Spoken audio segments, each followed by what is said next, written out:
Good evening everyone. तो जैसे आप लोग ने स्टार्टिंग में टाइटल जो देखा होगा, तो आज से हम लोग क्या करेंगे, मेंसुरेशन चैप्टर को स्टार्ट करेंगे, जिसमें हम लोग को फर्स्ट सेमेस्टर में यानी फर्स्ट टर्म में सिर्फ और सिर्फ एरिया ऑफ सर्कल्स आने वाला है। देखिए बहुत सारी चीज़ें हैं जिसको एक्सप्लेन करना है ना। आज शाम तक एक वीडियो आप लोग के लिए अपलोड किया जाएगा कि फर्स्ट टर्म में आपको क्या क्या पढ़ना है। सीबीएसई वालों के लिए आपको क्या क्या पढ़ना है उसको एक्सप्लेन किया जाएगा। दूसरा चीज़ है कि जो बिहार बोर्ड है वो रेगुलरली जैसे आता है उसी तरह आपको पढ़ना है, ठीक है। आज शाम तक किसी तरह हम एक वीडियो बना करके अपलोड कर देंगे यूट्यूब पर, और ऐप पर भी एक दे देंगे, ताकि आप लोग को पता चले कि आप लोग को क्या क्या पढ़ना है फर्स्ट सेमेस्टर के लिए, फर्स्ट टर्म के लिए, यानी नवंबर और दिसंबर के लिए आपको क्या क्या पढ़ना है, ठीक है। तो अब स्टार्ट करते हैं हम लोग एरियाज रिलेटेड सर्कल के बारे में, ठीक है।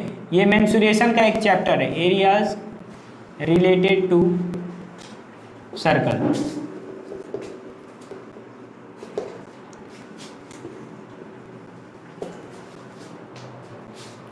ठीक,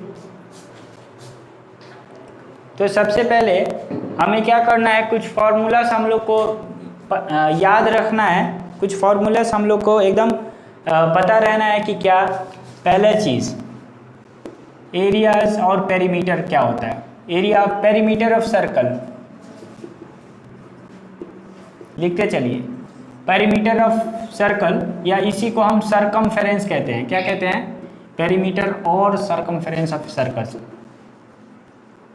circumference of a circle that is equal to 2 pi r होता है। इसको लिखते चलिएगा फॉर्मूला। दूसरा क्या, एरिया ऑफ सर्कल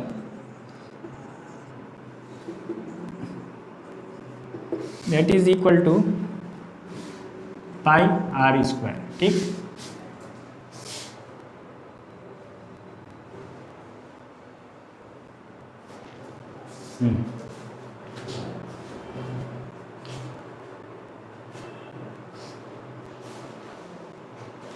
अब आते हैं, ये दो फार्मूलास आपको कहाँ यूज़ करेंगे, पहले एक्सरसाइज को सॉल्व करने में यूज़ करेंगे, ठीक है। अब दूसरा एक्सरसाइज को सॉल्व करने के लिए अभी से हम बता दे रहे हैं वाटर सेक्टर्स, वाटर सेगमेंट्स, उसको एक्सप्लेन कर दे रहे हैं।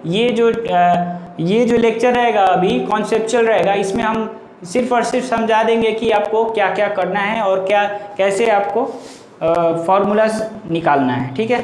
फार्मूलास याद रखना है और बाकी सब आपके लिए आसान हो जाएंगे, ठीक। तो आते हैं सेक्टर और सेगमेंट क्या होता है उसको समझाते हैं। सेक्टर और सेगमेंट क्या होता है उसको समझाया जाए पहले।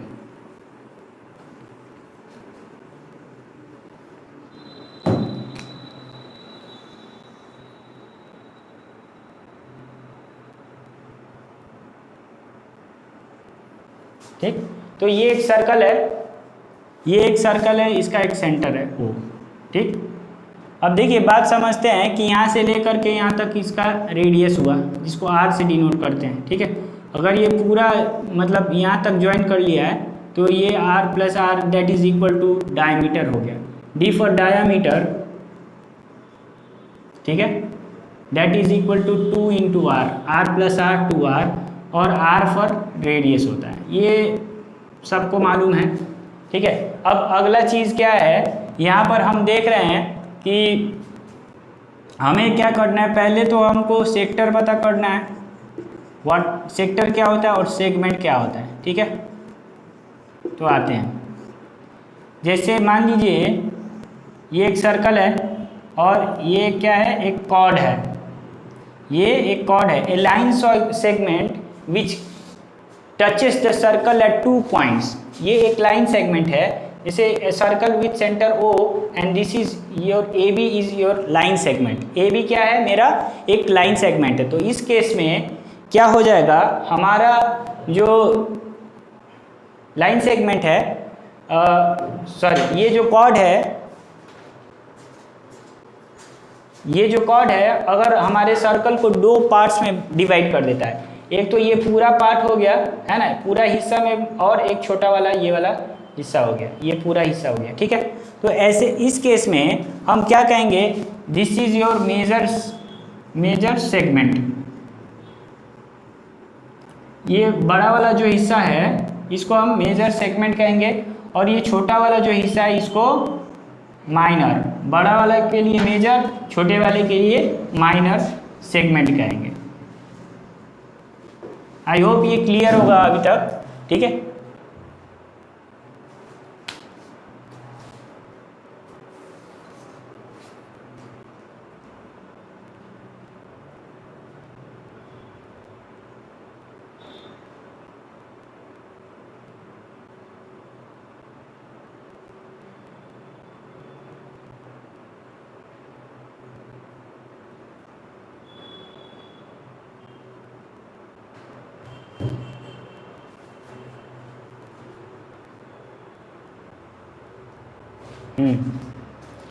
ठीक, तो ये मेजर सेगमेंट है और ये माइनर सेगमेंट है, ठीक है। अगर मान लीजिए आपको एरिया ऑफ सर्कल मालूम है, एरिया ऑफ सर्कल मालूम है, ठीक है, और एरिया ऑफ माइनर सेगमेंट मालूम है, तो आप ऑटोमेटिकली क्या कर सकते हैं, इस पूरे का एरिया निकाल कर इस पूरे में से इसको घटा दीजिएगा तो ये वाला पार्ट आपको मिल जाएगा।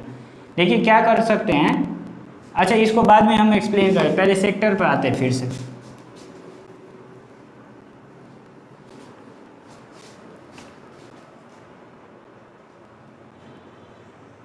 सर्कल, ये मेरा सेंटर, ठीक है। अच्छा थोड़ा सा इधर कर देते हैं, ठीक है। ये सेंटर है, सेंटर ओ है। मान लीजिए यहाँ से मैंने एक रेडियस को ले लिया, ठीक है, एक यहाँ पर एक रेडियस ले लिया मैंने, आर हो गया, ठीक। अब हम क्या कर सकते हैं, इसी रेडियस पर, इसी पर एक दूसरा रेडियस है जो, अब मान लीजिए यहाँ पर ऐसे अगर एंगल बनाता है तो ये वाला जो पार्ट है इसको हम थीटा कहेंगे, क्योंकि दो रेडियस मिल करके इस सर्कल पर क्या बना रहे हैं, एंगल क्रिएट कर रहे हैं। तो ऐसे केस में क्या हो जाएगा, ये हमारा क्या बन जाएगा, यहाँ पर दोनों रेडियस क्या बना रहे हैं, एंगल बना रहे हैं, जिसका नाम हम थीटा दे रहे हैं, ठीक है। तो ये जो पार्ट है, ठीक है, ये जो पार्ट है ऐसे में इसको हम सेक्टर कहेंगे। छोटा सेक्टर है तो इसलिए माइनर सेक्टर लिखेंगे, और ये जो पूरा पार्ट है, ये जो पूरा पार्ट है ये आपका बड़ा सेक्टर है, तो इसलिए इसको हम मेजर सेक्टर कहेंगे, ठीक है। आपको समझ में आ गया होगा कि सेगमेंट ऐसे कॉर्ड बांटता है और सेक्टर क्या होता है, एक रेडियस देता है, ठीक है। यहाँ पर रेडियस क्या करता है, एंगल एक क्रिएट कर देगा, ठीक है। ये क्लियर हो गया अभी तक? अब तक इसमें कोई डाउट है?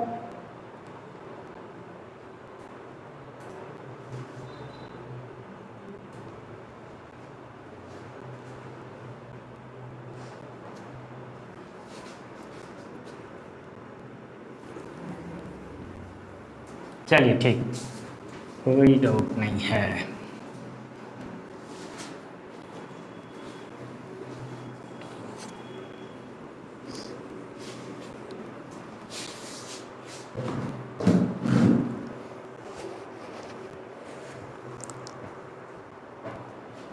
ओके फाइन, तो ये था हम लोग का एरिया रिलेटेड टू सर्कल्स के बारे में। अब आते हैं कि आप एरिया ऑफ सेक्टर कैसे, मेजरली हम यहाँ पर सेक्टर्स को डील करेंगे, ज़्यादातर हम areas related to sector deal करेंगे। तो एरिया ऑफ सेक्टर क्या होता है, कैसे कैलकुलेट कीजिएगा उसको समझते हैं पहले, ठीक है। तो जैसे मान लीजिए कि मैंने ये सर्कल बना लिया और यहाँ पर एक थीटा है, ये जो एंगल है ये एंगल थीटा क्रिएट हो रहा है, ठीक है। अब मैं क्या करूँगा कि बस इतने हिस्से का मुझे एरिया कैलकुलेट करना है, तो क्या हो जाएगा, अब इस पूरे एरिया में कितना, सॉरी इस पूरे सर्कल में कितने डिग्री का एंगल बनेगा, टोटल एंगल कितना होगा। जैसे ये एक सर्कल है तो पूरा एंगल कितने का होता है, 360, गोल है ना, तो टोटल 360 का बनेगा, ठीक है। अब दूसरा बात है, ये पूरा जो है ये क्या है, area of circle, area of circle है, एरिया ऑफ सर्कल हो गया, ठीक है, that is equal to pi r square. अब हमको कितना पता करना है, बस हमको इतना ही पता करना है, ये वाला हिस्सा पता करना है। तो कितना एंगल को हमको पता करना है, थीटा, ठीक है। कितने में से पता करना है, 360। तो थीटा बाई 360 और इस पूरे का एरिया, इतना भी एरिया है, ये छोटा सा पार्ट भी एरिया है ना, तो इसको हम क्या करेंगे, multiply by pi are square. तो ये फॉर्मूला क्या है, एरिया ऑफ सेक्टर है, ये area of sector of area of sector equal to theta by 360, that is theta by 360 into pi are square, आपका एरिया ऑफ द सर्कल है, area of the sector है, sorry area of the sector.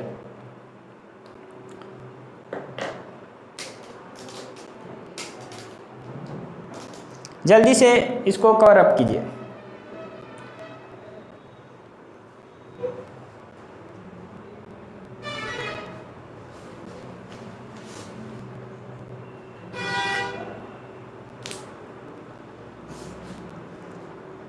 दो चार formulas ही इसमें important होगा, उसी के basis पर आपको बाकी सब चीज़ें बनानी है, बाकी सब, ठीक है, बाकी सब कैलकुलेशन करना है। जैसे जैसे आगे हम बढ़ते जाएंगे वैसे वैसे आपको समझ में आता जाएगा कि हाँ, इसके जितने भी कॉन्सेप्ट समझ में आते जाएंगे।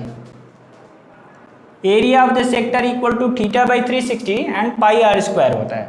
दूसरा है कि हमको क्या करना है कि अब लेंथ ऑफ आर्क भी पता करना है, ये लेंथ का मेजरमेंट कितना है ये भी पता करना है। यहाँ से लेकर यहाँ तक का जो भी लेंथ है, लेंथ ऑफ आर्क, जैसे आर्क यहाँ से लेकर यहाँ तक आर्क है, जैसे ए बी आर्क है, बी सी आर्क है, सी डी आर्क है, डी ई आर्क है, फिर ई ए आर्क है ना।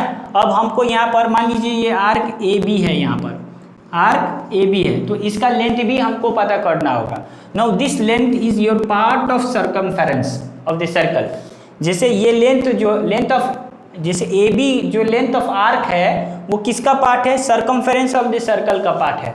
हमें क्या करना है, तो यहाँ पर आप लिख सकते हैं length of the arc, length of the arc is equal to theta by 360। Again theta by 360 क्यों पता करना है, क्योंकि ये जो लेंथ है ना, इस थीटे के वजह से बना है।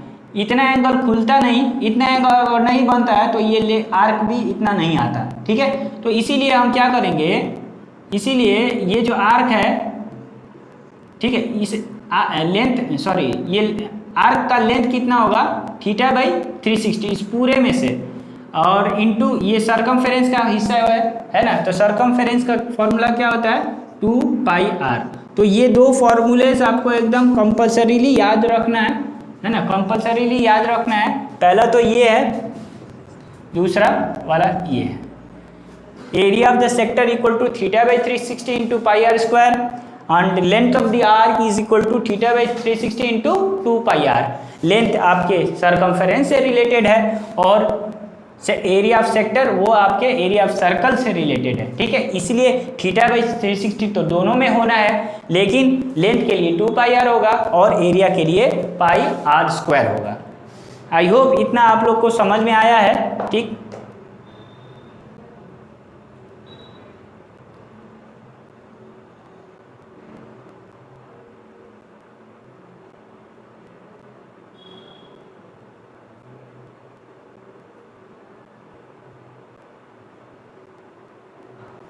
चलिए आगे बढ़ते हैं, तो इसको मिटा दिया जाए।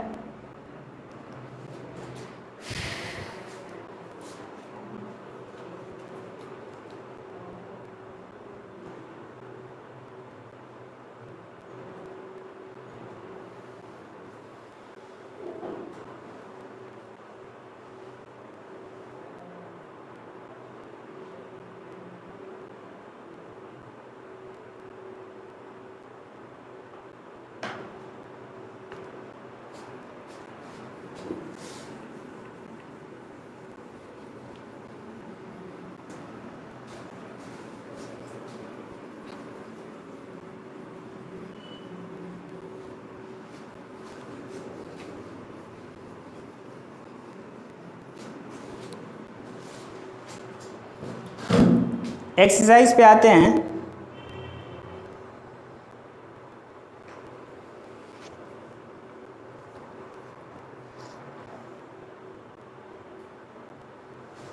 देखिए अब एक्सरसाइज पर आते हैं हम लोग। एनसीईआरटी बुक का एक्सरसाइज नंबर 12.1। ठीक है, हम लोग को एनसीईआरटी बुक लेकर रखना है, आप लोग एनसीईआरटी बुक लेकर रखिए और जैसे जैसे होता है क्वेश्चन को उस तरह से बनाइए। ठीक, एनसीईआरटी बुक का क्वेश्चन नंबर 1 पहले पढ़िएगा।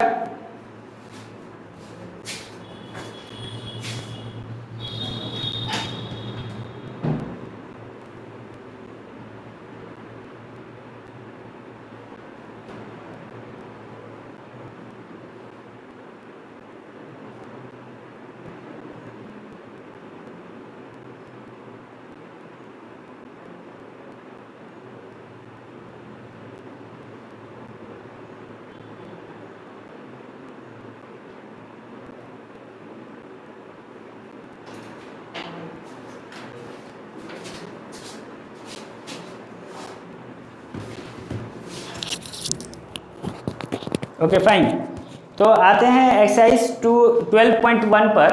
देखिए क्वेश्चन क्या है, the radius of two circles are 19 centimeter and 9 centimeter respectively. क्या दिया हुआ है, दो सर्कल्स है, एक सर्कल ऐसा है और एक सर्कल ऑब्वियसली ऐसा ही होगा। एक का रेडियस कितना है 19 सेंटीमीटर है और दूसरे का रेडियस कितना है 9 सेंटीमीटर।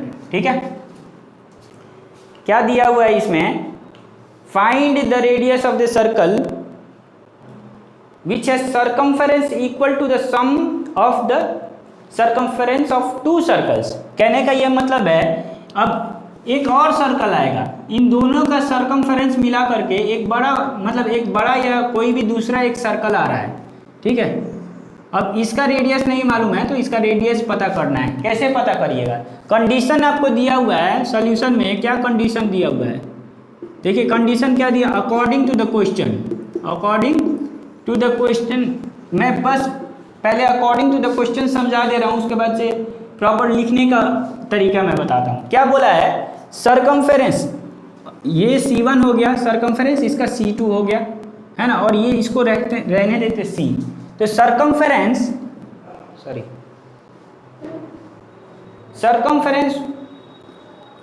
इस सर्कल का जो सर्कमफेरेंस है that is equal to C1 plus C2 है। ये कहने का मतलब है, देखिए जब क्वेश्चन आप पढ़िएगा तो उसमें पूछा गया है find the radius of the circle whose circumference, now circle is this one, whose circumference has circumference equal to the circumference of the other two।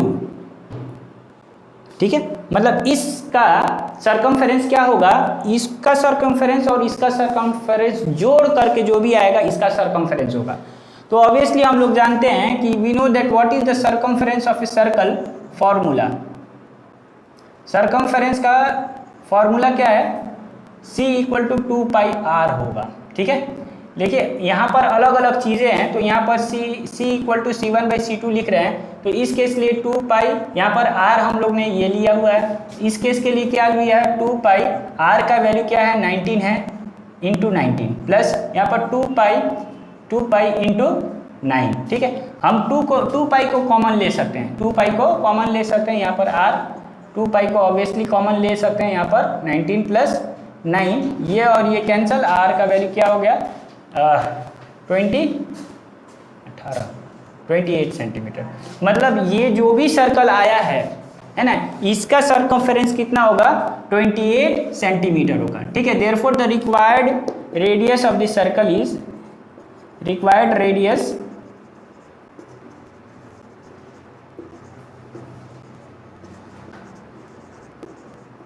(28 centimetre.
ये हो गया है, ये सबका हो गया।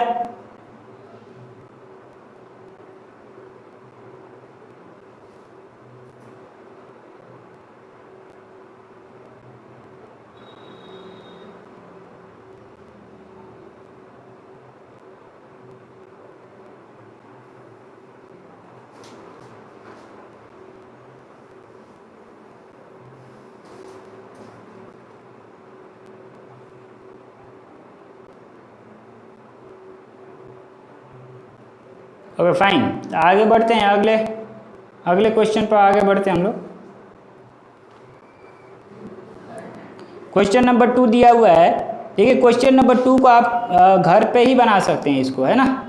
इसको सेम क्वेश्चन नंबर 1 की तरह ही है, ठीक है। The radius of the 2 circles are, यहाँ पर पहले केस में हम लोग ने सरकमफेरेंस से डील किया हुआ है, दूसरे केस में हम लोग एरिया से डील कर रहे हैं, ठीक है। क्या दिया हुआ है, the radius of the 2 circles are 8 centimeter and 6 centimeter. Now in this case the radius changes to 8 centimeter and 6 centimeter, ठीक है। Here we are not dealing with the circumference of the circles, here we are dealing with the areas. This is A1 area of the circle and this is A, ठीक है। यहाँ पर हम लोग circle के area के साथ deal कर रहे हैं। अब क्वेश्चन नंबर, ये क्वेश्चन नंबर 1 था, है ना, ये वाला जो पार्ट है क्वेश्चन नंबर 1 है। अब क्वेश्चन नंबर 2 की तरफ बढ़ेंगे हम लोग।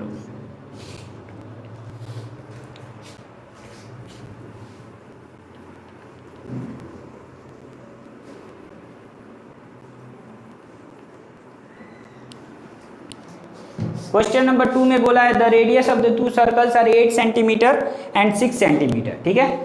Find the radius of the circle having area equal to the sum of the 2 circles. मतलब फिर से क्या करेंगे, let the area of the circle be C, ठीक है, एंड ऑफ रेडियस आर कर देते हैं, of radius R be C, ठीक है। तो according to the question, sorry सी नहीं ए लिख देते हैं, ए equal to A1 plus A2, ठीक है। तो ए का हम लोग जानते हैं पाई आर स्क्वायर होगा, यहाँ पर भी पाई आर की जगह 8, एक में 8 स्क्वायर है प्लस दूसरे में 6 स्क्वायर है, ठीक है। तो अगेन पाई को कॉमन ले सकते हैं यहाँ पर, pi are square equal to pi 8 square plus 6 square, ठीक है। Pi cancel, R square equal to 64 plus 36। Now R square equal to 100, ठीक है। तो यहाँ से हम लोग यहाँ पर बढ़ जाते हैं, R equal to √100 that is equal to 10 units, ठीक है। यह मीटर में दिया, सेंटीमीटर में दिया हुआ है, मतलब ये जो रेडियस आया हुआ है इसका 10 सेंटीमीटर आंसर होगा। क्लियर है इतना?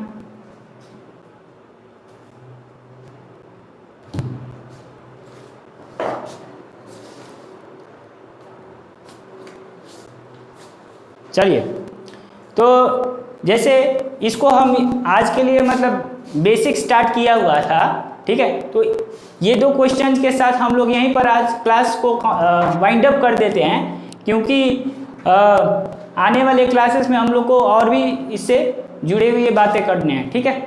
तो आज के लिए हम लोग बस इतना ही रहने देते हैं, मिलते हैं कल नेक्स्ट क्लास में, ठीक है। Till then take care, bye.